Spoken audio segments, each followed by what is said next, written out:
The Iron Gauntlet. It is the ultimate test of a player's War Machine and Hordes skills. And at stake is the ultimate prize, the title of War Machine and Hordes World Champion and the Iron Gauntlet Trophy. 11 qualifier events held around the world over the past year have led to this final event. Hundreds of challengers have entered the gauntlet, but only a select chosen few have been invited to compete for ultimate glory. The road to the Iron Gauntlet ends here at Lock and Load. Today, we crown the first world champion of War Machine and Hordes.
Lock and Load 2014. This is the Iron Gauntlet World Championship event. I'm Will Shick, and I'm here with Development Manager David DC Carl.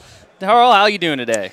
I'm doing pretty well, Will. We've had a great Lock and Load so far, and we're looking forward to a great finale to that in the Iron Gauntlet Championship. Yeah, no, we have an exciting preliminary matchup right now with the first round underway of our 4-round event. We have on camera this time around, we've got Charles Arrasmith versus James Moorhouse. These players have fought their way to the top of the Iron Gauntlet for the World Championship today, and we're going to be pleased enough to watch their game in progress and see who can come out on top in this preliminary matchup. So for this game here, we are going to have the Legion of Everblight with Vale, the Disciple of Everblight at the helm, facing off. Facing off against Morvana the Dawn Shadow with a very interesting list from James Moorhouse. We've got Morvana the Dawn Shadow, and in her battle group we have a Wold Watcher and a Wold Wrath, along with a Black-clad Wayfarer solo, 2 Gallows Grow solos, a max unit of Tharn Ravagers with the Chieftain UA and the Shaman Weapon attachment, as well as a max Skinwalker unit with the Warpborn Alpha unit attachment, and finally, a unit of Shifting Stones. So a very interesting list, a lot of classic elements from the Morvana Dawn Shadow events that we've seen, and then a couple that we haven't. You'll see James Moorhouse's biography has come up on the screen here. James is one of our 2 Australian players who made the trip all the way to Seattle to play in this World Championship event. We're very excited to have both here. Another interesting note is that James actually won our Masters tournament yesterday with Circle and these 2 lists that he's playing today in the Iron Gauntlet. So clearly this is someone with a lot of practice, ready to deal some damage with a Circle army. And he's facing off against Charles Arrasmith from the forums. You might know him as Omnis. He's a local here in Seattle, Washington, so right nearby, Lock and Load. And Vale is his favorite Warlock. He's not playing Vale, the Console of Everblight this round. He's playing Vale, the Disciple of Everblight. So he does have the other version of Vale in his other list, but this list is Vale 1, the Disciple of Everblight as mentioned, with 2 Angelius Warbeasts, 2 Scythian Warbeasts, a Ravagor, a Naga Nightlurker, 2 Forsaken solos, and just 1 Shepherd solo. So very beast heavy. And you can see that army right there, arrayed for battle. And our scenario today for this preliminary matchup is Balance of Powers. Balance of Power, a classic among the Iron Gauntlet and Masters formats. You see that fancy War Machine and Hordes zone marker in the center of the table. That is a 6x12-inch zone. In addition, we also have 2 flags that are placed 15 inches up from the player's board edges and 18 inches in from their board edge. You see them on the map there. Players can win the game by scoring control points. They're looking for 5 control points to win. You can get 1 for controlling the zone, 2 for dominating the zone, 1 for controlling an enemy flag, and 2 for dominating an enemy flag. Also, if an opponent, if you dominate your own flag, your opponent loses 1 CP before players score control points that turn. It is a minimum of 0, so you can't go into the negatives. So overall, a scenario where you have to balance both denying your opponent and moving forward to take the win in high points. So it's also interesting to note that this is the first scenario in Steamroller, or in this case, Iron Gauntlet, that has the ability to take away control points from your opponent. Even though this is something relatively new, it's something that the players have taken to pretty well, and you can counteract that by controlling or dominating the farther zone and flag, because each of those dominating is 2 points. So you could make a theoretical maximum of 3 points a turn by dominating a zone or flag and then controlling the other. So we see our players finalizing their deployment with advanced deployment from James for his Wold Watcher and his unit of shifting stones. I know you noticed earlier when we were looking at the list that you thought it was interesting. He did not take the UA with the shifting stones for the extended command area. Yeah, and stealth. And stealth. Against this list specifically, however, stealth wouldn't be as much of a boon to James. Yeah, eyeless sight tends to get around that way, the unit attachment for the shifting stones anyway. So it looks like our players are ready to begin the first round. We have James wishing his mother a happy hello from Bellevue, Washington at the Maidenbauer Center. All the way out to Australia. All the way out to Australia. It's a great story about how both James and Trent, the 2 Australian qualifiers for the World Championships, made it here. Their communities came together and helped crowdfund their trip over so that they could represent the great continent of Australia. In this exciting event, you see one of the travelers they took with them, the Wombat up there, which they have been passing around to different staffers as they've interviewed them. So we've all become, I believe the name is Wally the Wombat, of course, because why not? We've all become very good friends with Wally, as well as James and Trent, who have been fantastic guys this entire weekend. It's been a lot of fun to talk with them, and we're really excited to have them here. So the Wold Watcher advances forward. He puts up stone form as well as his Animus, so he's in pretty protected position there from the Ravagore. We see the Gallows Grove shift over to behind that obstruction there, keep them completely out of sight from any kind of dragon fire that Charles might be able to fling their way at this point. See James rolling his Iron Gauntlet steel dice. Those dice are serious pieces of metal, engraved with the Iron Gauntlet logo as well as the numbers. It looks like James might be using those for some of his rolls today. The Tharn Ravagers have received a run order and are moving aggressively up the field. Taking a fairly wide formation here. Very possible thanks to the Chieftain's command range, which extends it by 1 inch to going from an 8 to a 9, so utilizing that effectively.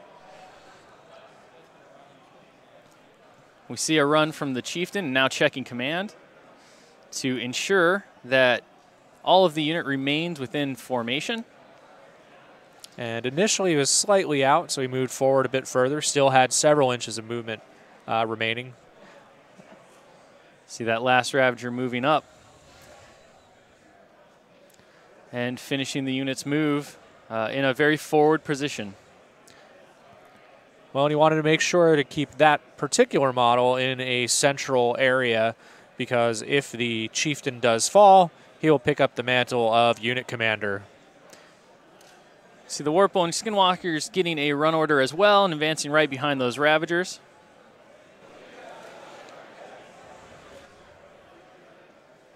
Overall, really trying to dominate that flank with his units. I expect that we'll see the Wold-Wrath going straight up the center towards the zone, utilizing that linear obstacle that's in the zone to his advantage as much as possible.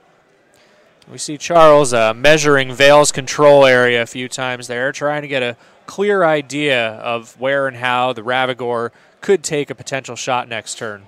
We have the shifting stones, I believe, now activating, removing some tokens to get them out of the way, and they phase They shift forward their 8-inch teleportation move there into a straight line. Or as close, pretty close to a straight line anyway. Woldrathen is forced to run. So James being very careful with his movement, trying to make sure that he's measuring perfectly. Even moving a little bit less than what he thought he could do to ensure that he is moving straight. That's the kind of sportsmanship that we definitely expect to see from all our players at the Iron Gauntlet. These guys, despite being in the World Championship event, are amazingly good-spirited, casual, relaxed today. There's definitely some nerves, but overall everyone has smiles and having a good time. Even before the match began, I heard some of the challengers in the Iron Gauntlet Championship commenting about that, about how they love to play at this level because all of the opponents can be expected to be just great sportsmen and also, of course, top players. So we see the Blackclad Wayfarer advance 6, move within range of the stones for a big phase jump, teleporting 12 inches forward to right behind that wall. So we have Morvana as the last piece in James's army to activate this turn. Also, if you want to follow the events on Twitter, James actually has his own hashtag, Moops Iron Gauntlet, I believe, as Moops is apparently James's nickname among his friends and family back home.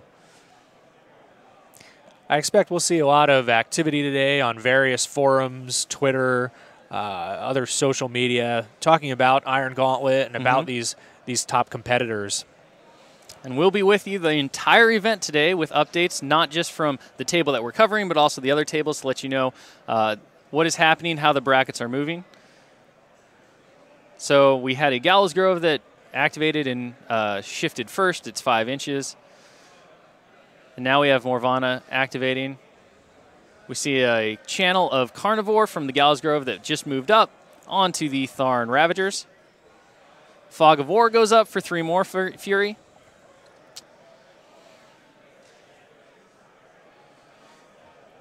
James considering what he wants to do next.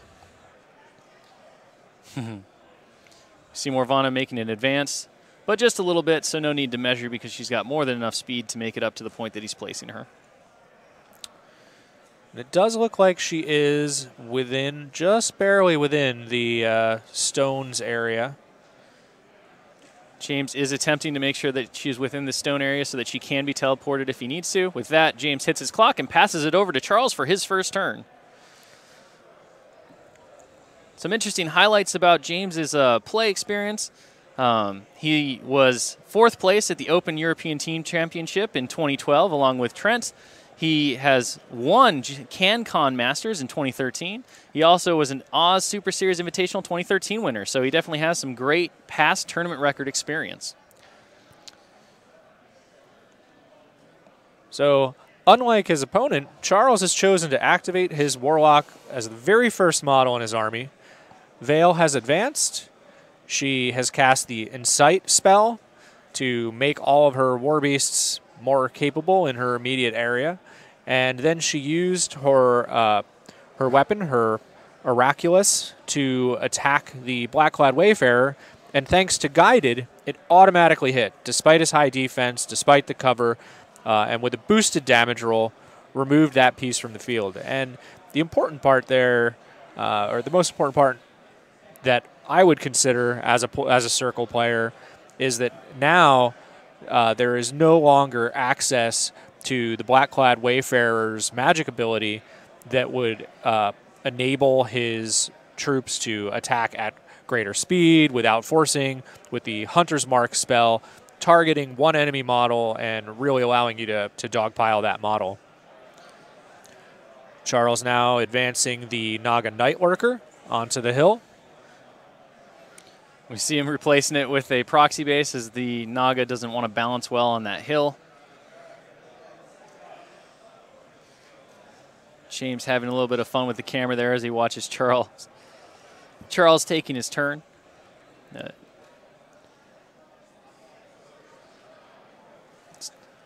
See the Naga shooting at the Tharn Ravager, boosting to hit. And Charles cocked die, so re-rolls it. Gets his 10 Still to misses hit. thanks to misses thanks to cover, yeah.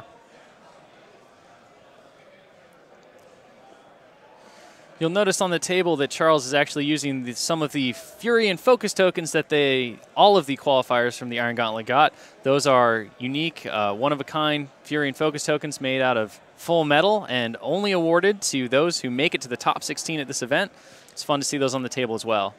The Angelius takes a shot at a Tharn Ravager, gets critical fire, as well as the regular hit, boosting the damage roll, and definitely a dead Tharn Ravager right there.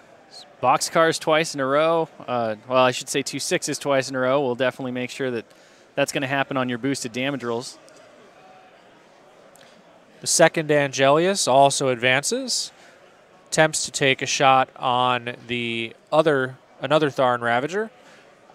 In, but not by too much. Shot connects. No critical, so no fire this time around.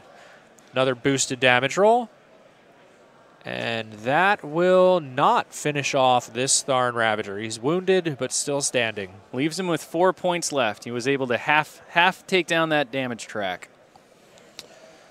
See James marking his damage on that Tharn Ravager specifically, as Charles considers his next moves in this game.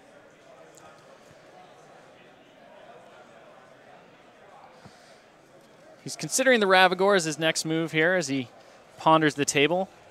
We expect to see a lot of this careful thought and consideration from all of our players today, especially early in the game when the clock is still filled with plenty of time.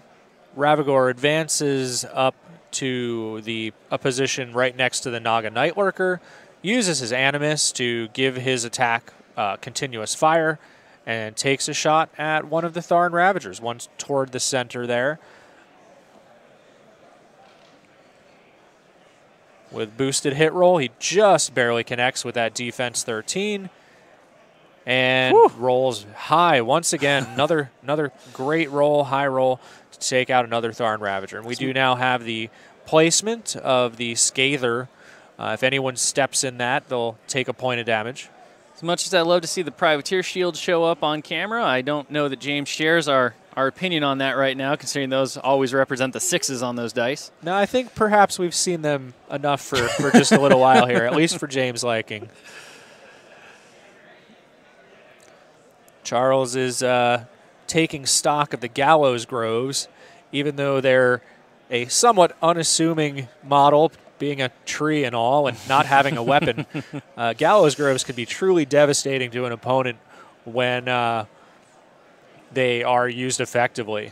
Scythian advance. Yep. We see one Scythian take the flag, another Scythian take the hill, the crowded hill of Legion Beastness. Tallies his Fury to see what his Fury support models, the Shepherd and the 2 Forsaken, might be able to take on themselves this turn. It looks like he needs to ditch 3 overall. It's interesting to note that Scythian, though it is in base contact with the flag, won't be able to do anything with it because you have to dominate your friendly flag to get the bonus of removing CPs from your opponent. However, he is in good contention to stop James from being able to control. Yeah, definitely able to contest, even though not able to control. Charles, interestingly enough, doesn't do anything with the Forsaken. He activates them, keeps them where they are, only moves the Shepherd up to take off the 3 Fury from the Ravagore to bring him back to where he needs for Veil. James begins his turn by considering what he wants to do for his upkeeps. Does make me wonder how Charles is planning to use those Forsaken. Fairly often we see players fuel them up early. Perhaps we'll see that on the next turn. James asked for a quick confirmation on Veil's ability, Dark Sentinel. So you spoke earlier about James' path to the finals here, the Iron Gauntlet Championship event. Charles only started competing heavily in tournaments a few years ago. His first Masters event was Lock and Load 2012, where he came close. We had a 3-1 record, but then he continued participating in events and has won bigger and bigger events over time.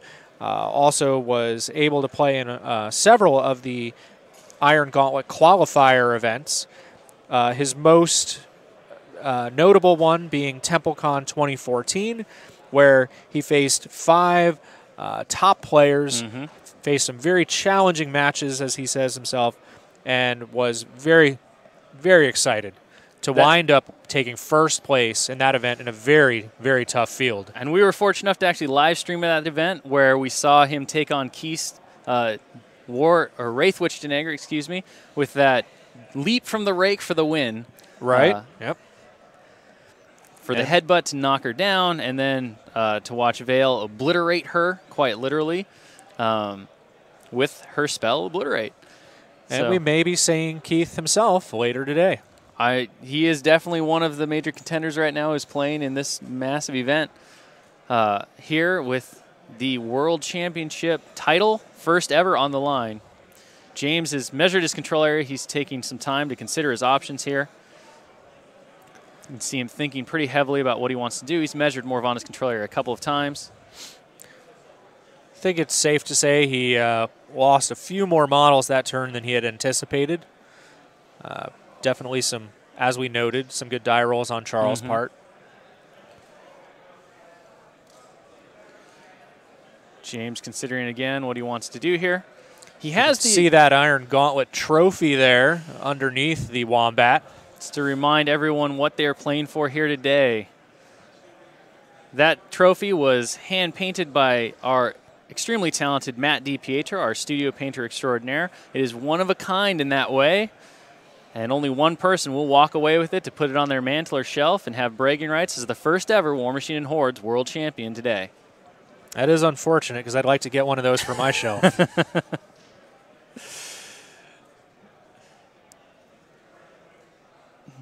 James is now discussing at the table if he wants to go for that early assassination run against Vale.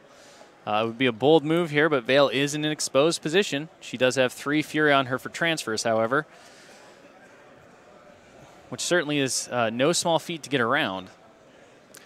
Yeah, it really just comes down to how much firepower James thinks he can bring to bear. 3 transfers and plenty of healthy beasts to transfer to means that Charles is not going to suffer damage from at least 3 of his opponent's attacks. Others could potentially miss or deal minimal damage. So even though Vale is a little bit squishy with only arm 13 and 14 damage boxes, it still would be a tough feat to bring her down at this moment. Possible, but difficult. James actually lamenting right now at Charles that he didn't tow Vale on the hill because he said if she was on the hill, he wouldn't even be considering what he's considering right now. Charles pointed out that he couldn't have actually done what he wanted to do to get on the hill, but does realize that he's left her in a bit of a vulnerable position. Yeah, so, she's right at the front there. An interesting time here. Now, if James decides not to go for this after this period of consideration, he's going to run into an issue later on with the clock. Morvana 2, Morvana the Dawn Shadow, as we know, is a caster that takes a lot of time on a player's turn. You want to play with fairly a lot of infantry. Her feat brings those back. So instead of having that natural progression where your turns become faster and faster as you get towards the end of the game, your turns actually take just as long once you hit that midpoint in feat. Well, and then you've also got the reroll mechanic. Yes. She suffers D3 damage, which you roll. Then you re-roll the dice, which is more time. So you can wind up burning a lot of time with Morvana, even when you aren't really thinking about the individual steps to get there. It's like, well, you know, I'm just going to have this guy attack. Well, by the time he attacks, you re-roll a couple of things. You roll the damage for Morvana. And if that was a guy that you brought back, like clearly that's a whole lot of time that wouldn't be on another caster's clock. All right, we see James now committing to his actions. It looks like he has let Carnivore go.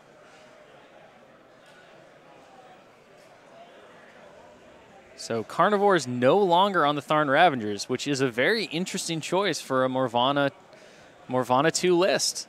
You usually want to keep Carnivore up. The +2 mat is huge. Absolutely. Effective +2 mat, I should say. Since Carnivore is +2 to melee attack rolls. The Gallows Grove shifts forward its 5 inches, getting right behind that wall, and within channel range of Charles's army. for Morvana. See a check of the control area here.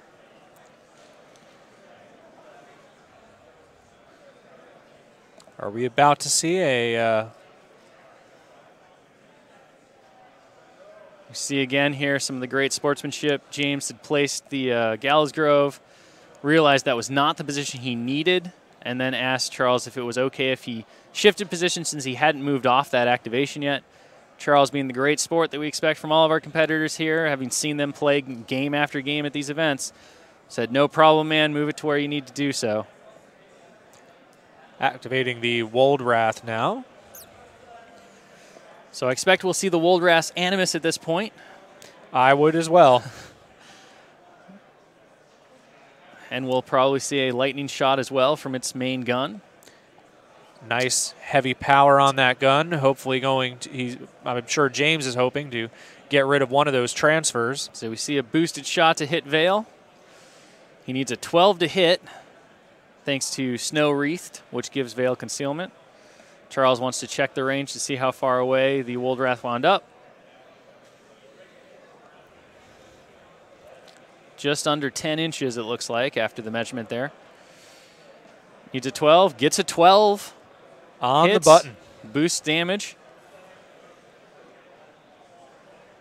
So we see an Electro Leap going first, following the timing rules. Does no damage to the Naga Night Lurker on the hill.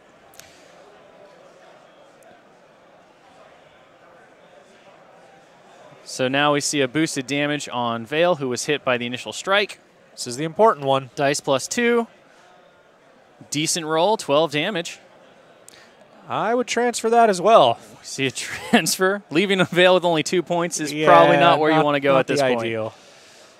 So we see a Scythian take that 12 points to his 6 column, or 6 branch, excuse me. And here comes Druid's Wrath. So friendly faction models gain an additional die on magic attack rolls, targeting enemy models within 10 inches of this model. Druid's Wrath will last for 1 turn.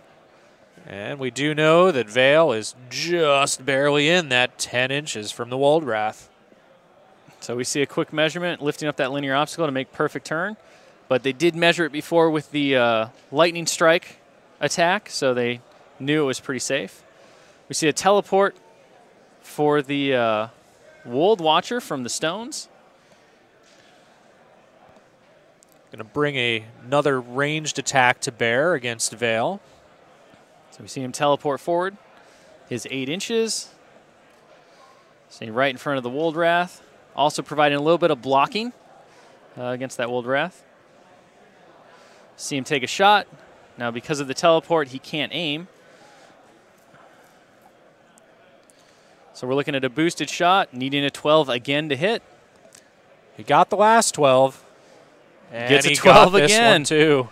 Huge. So we've got another POW 12 boosted on Vale from the Elemental Strike. Wow. 11 points of damage. Another 12 on the dice. Another 12. He's good at rolling 12s.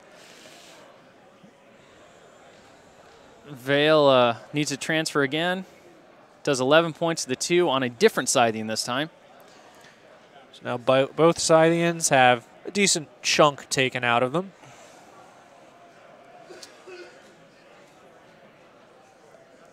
We see James measuring again.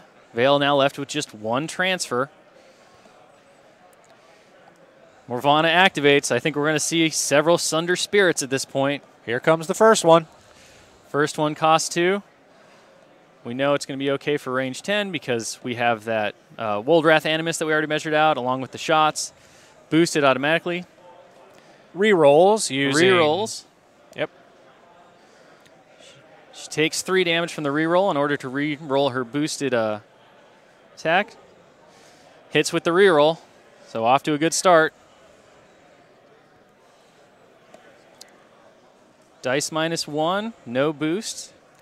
Really seeing that Arm 13 on Vale coming into play here. One of the lowest among our Warcasters and Warlocks. So when she does get hit, it hurts. And she lacks some of the higher... We see a reroll again from a low damage roll. Takes another 3 damage. Does 5 damage to Vale. Charles decides not to transfer. See another Takes her Sunder down Spirit. to 9 damage boxes remaining and 1 transfer remaining. Hits no problem. Vale has 9 health left with 1 transfer. James trying to decide when he's going to boost. He's going to boost the damage roll this time around. He rolls it, -1. 14 points of damage. That one's clearly going to get transferred since it would have one-shotted her. That leaves her with just the 9 damage boxes. Goes to the Ravagore. No more transfers. Goes to the Ravagore on his 6th branch again. 1 more Sunder Spirit. Needs a 10 to hit. Hits. Needs a 10 to kill her at this point. On 2 dice. He re-rolls. Interesting that he chose to boost that attack roll. Here it comes. She has 2 health left. All right. So the Tharn. So we have Morvana advancing. So Vale down to 2 health. Not where you want to be at the top of turn 2 for sure. And Morvana, for the moment, down to 6, is it? I believe she's down to 6 health, yes. Might be 7. He took 3 times, 9, 7. 7 health.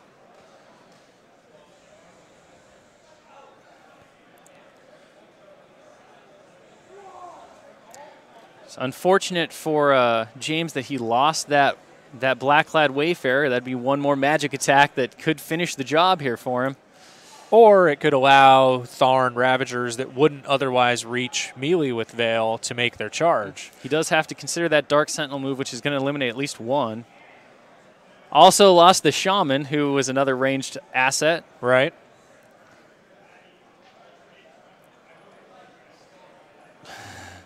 Charles saying that he's very happy that he shot the Shaman on this turn. James lamenting he should have kept him back a little bit. James is checking Dark Sentinel.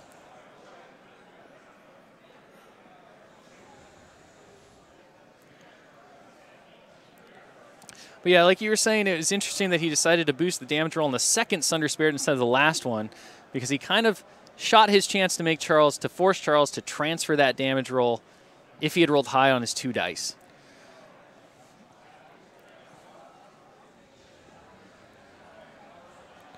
I seem to have lost track of one of his Fury points. So he did not upkeep Carnivore. Right. So he cast had all Spirit. 8. Cast Sunder Spirit for 2. Or all 7. All 7. Sorry. 7. I'm looking at Vale has 8. Yeah. Thank you. 2 Sunder Spirit, or 3 Sunder Spirits to 6 plus with the boost. 1 boosted damage roll. And all of those 7. boosted attack, or the additional die technically on the attack rolls, We're all from the Wold were from the Wold-Wrath's Druid's Wrath Animus. Correct. So we see the Tharn activating, charging Vale, or at least the first Tharn Ravager charging Vale. He's going to trigger Dark Sentinel for sure. He's going to use a proxy base here. James is going to go ahead and use a dead Tharn to stand in for his charge move as a proxy. So we see him lining up. The Dark Sentinel is going to be important here. It's entirely possible that this model, no matter how well it's positioned, is just going to get killed off.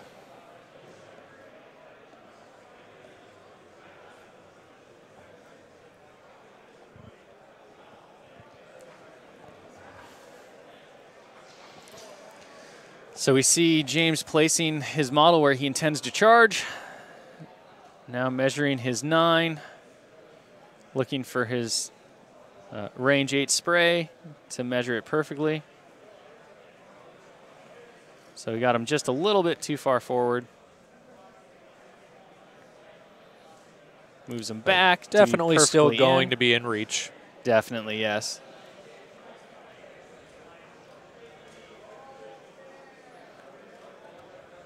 So we see a Dark Sentinel. The clock gets switched over to Charles.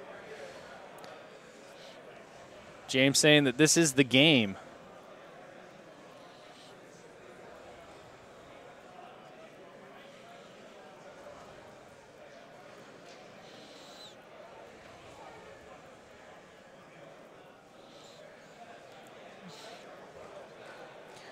Charles making sure that he knows what's coming next so he can choose the best option for Dark Sentinel. Also considering his options for how exactly to try to kill the Ravager with Dark Sentinel. We see Dark Sentinel chooses the Angelius. Mm-hmm. We see a proxy base being used for this to keep the measurements correct, just in case they have to go back to the model's original positioning after the move. Now, Charles has to be careful here because he's got one other Tharn that could potentially get to Morvana, Veil, if he doesn't place properly. So the Angelius is not one of the wounded beasts, so even if it does take a free strike here, if it gets in the right position and protects Veil from retaliation, that'll be very helpful. But you don't want to lose an important aspect either. You don't want to lose mind, certainly, on a free strike. Attack roll definitely hits. Boosted POW 14 should have no problem finishing off that Ravager, and it does not. Morvana heals a point. Takes her from 7 back up to 8, I believe. Now James is looking to see.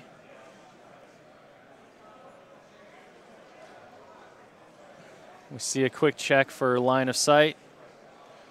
As Charles was attempting to block line of sight to Veil from the other Ravager that was able to charge. So Veil is now protected from any further charge from those Ravagers. Certainly, if the other Ravager went first, we would have been in a similar position, just with a different War Beast possibly, where the Ravager that didn't have too much wiggle room, just barely got to Veil, would now be blocked, rather than the one behind the wall who is now blocked. The real question here now is if James can capitalize on taking out that Angelius in any meaningful way. It is unwounded and a significant portion of Charles's army. So depending on what he's able to leverage against it with the remaining Ravagers, which it looks like he can only really get one in there.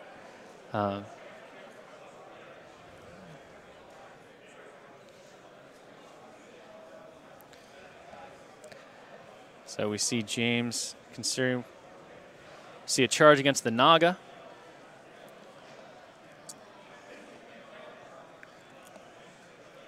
Ignoring that Angelius. So we see another proxy base being placed on the hill, since the hill won't allow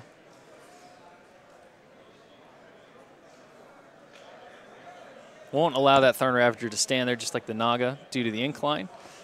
Charles actually forgot to switch his clock back after the Dark Sentinel move, so they caught that. Our judges caught that very quickly and fixed the problem.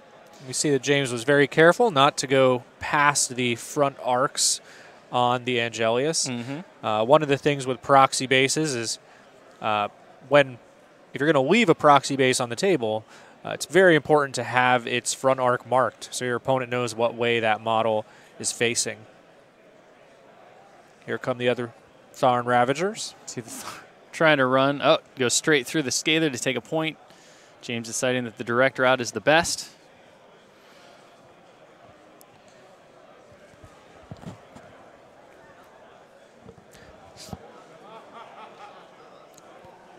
Tharn Ravager connects with the Naga Night Lurker.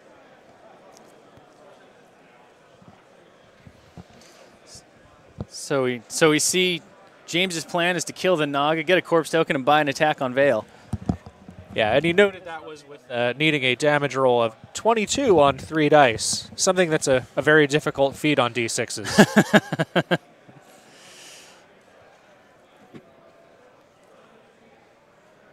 Well, we see James has missed a Tharn behind the building. Whether that was intentional or not is difficult to say at this point. It's very possible he just forgot in the heat of the moment.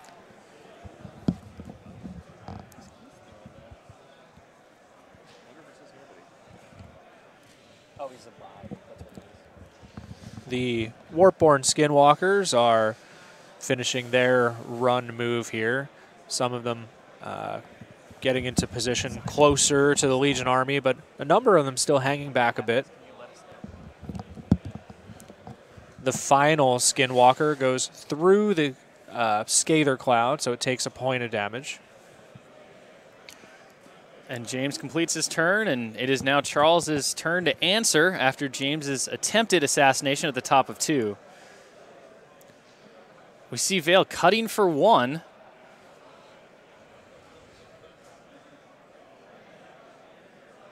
So we're definitely looking for a charge. Charles is looking for a charge lane on Morvana, who only has 8 damage remaining after the death of that Ravager from Dark Sentinel. We see a proxy base going in for the Woldrath so that Charles can do some accurate measuring without trying to work around the Woldrath itself. See a perfect measurement to see how far away Morvana is.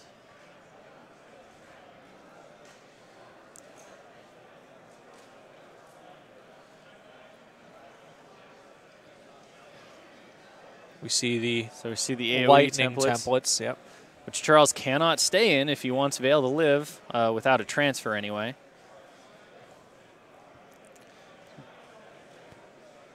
See James confirming a measurement by Charles to see if Morvana is within 15 inches.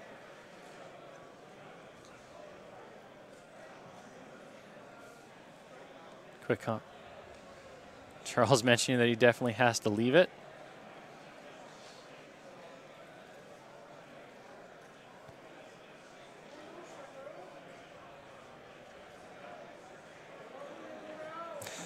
Players discussing the possibilities last turn.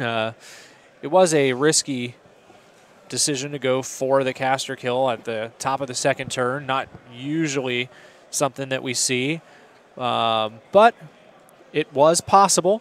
James had fairly good die rolls, getting a bunch of 12s there, but not quite enough to finish the job. Yep. If he had Charles is now contemplating a somewhat similar conundrum here. He's wondering if he should really go for the caster kill or if he should just go for attrition.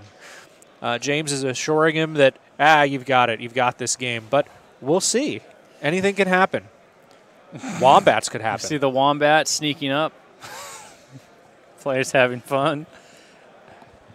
No one expects the Wombat. No. The next Circle Colossal, as Charles has pointed out.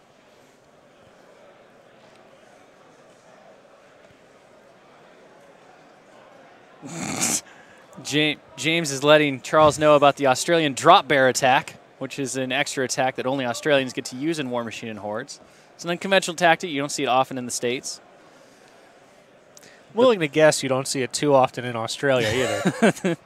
The banter here definitely a lot of fun as these players, despite the tense situation, the heavy competitive element, are still managing to have a lot of fun. James asking Charles to twist the knife slow for him.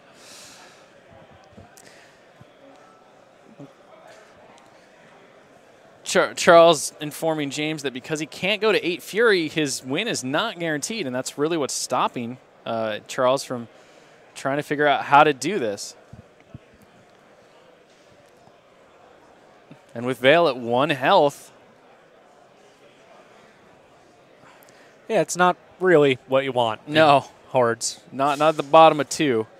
And all of his beasts are significantly damaged at this point as well. Except for those Angeliuses. Yeah. The and 2 Scythians and the Ravagore are in pretty sorry shape. About 40% dead or so each. So they've definitely taken some damage.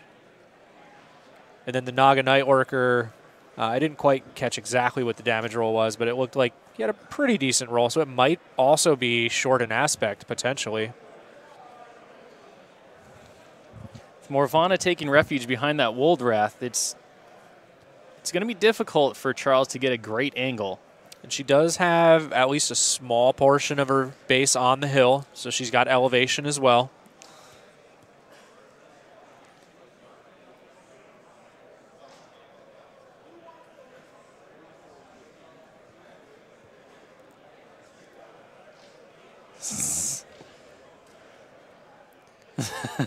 James really trying to get that 10 that he needed to finish the game last round as he waits for Charles to determine his turn.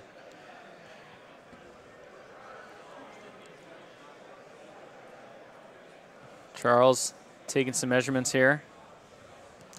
Vale's got a nice big control area that he can use to figure out positioning. Mm-hmm.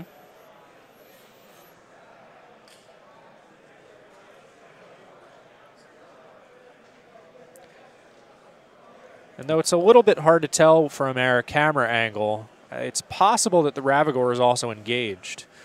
And we know for sure the Naga Nightworker is engaged. So some of the options are more limited than just the raw model count would indicate.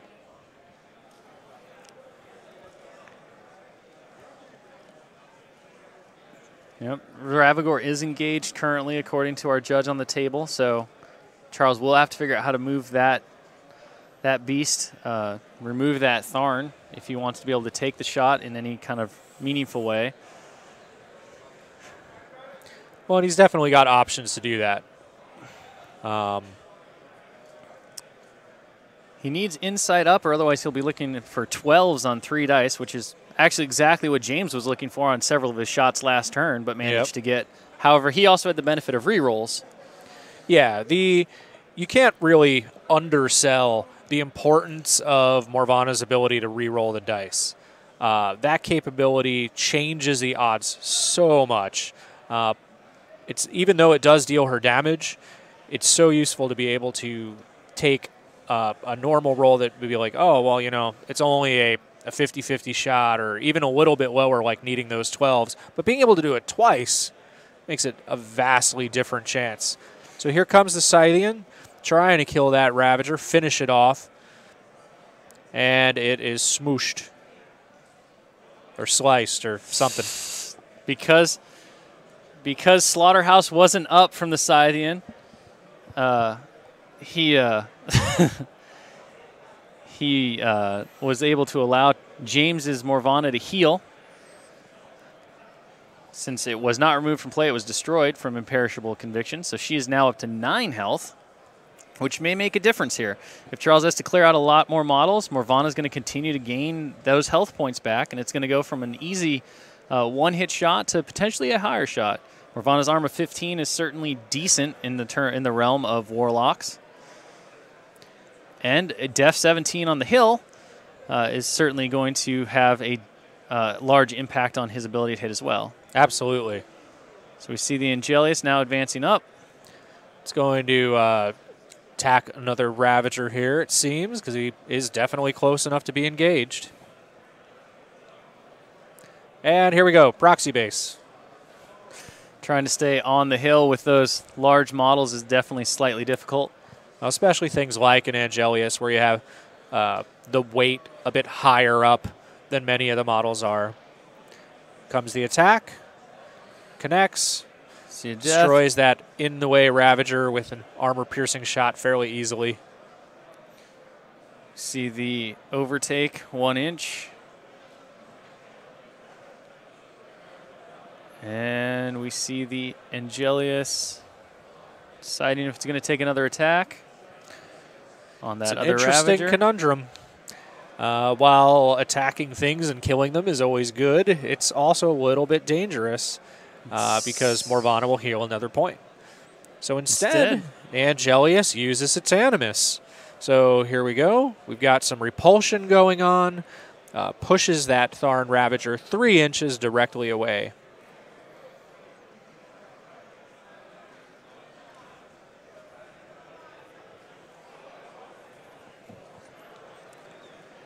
We'll likely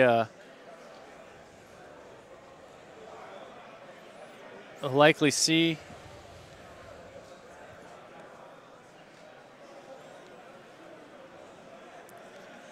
we'll see where that Ravager goes next now that he has a potential open lane with a shot to Morvana.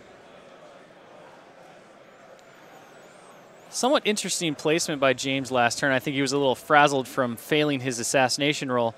Morvana had the distance, I think, to go a little bit further on that hill and get more behind that Woldrath, which might have saved him from the Ravagore shot at this point, based on how Charles is going, based on the angles that are happening here.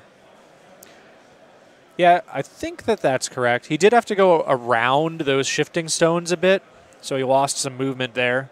but I think he could have gotten a little bit farther behind. The big question here is if the Ravagore can advance in a manner to get line of sight to Morvana and range. So to me, it looks like the line of sight is going to be good. That part doesn't seem to be a problem. I also wonder if Charles is considering how to possibly use the Oraculus here to have Vale really be the one who steps up. And what model do you target? How do you make that part of things work out in this particular board position? Well, the shifting stones are certainly great targets for that Oraculus, mostly because they have 360-degree line of sight. Yep, that's what I was thinking. And again, it's a little hard to tell from the camera rather than being at the table, but it looks like an advance from Vale would put her just within range of the closest shifting stone. Maybe not, though. If I was at the table, I'd just do a quick control area measurement and find that out real quick. We see Charles checking the melee range on his Ingelius, which is still standing in as that proxy base, trying to get in position to take a shot off on Morvana on the hill. He's got to move up a little bit to get within range, but he also has to watch out for those Ravagers 2-inch reach. Make sure that he's not in their melee range. Here comes the shot. It is in range. Needs a 12 on 3 dice. So no in sight. Hits his 12 on the button. No crit fire. Needs a 13 on 3 dice to end it.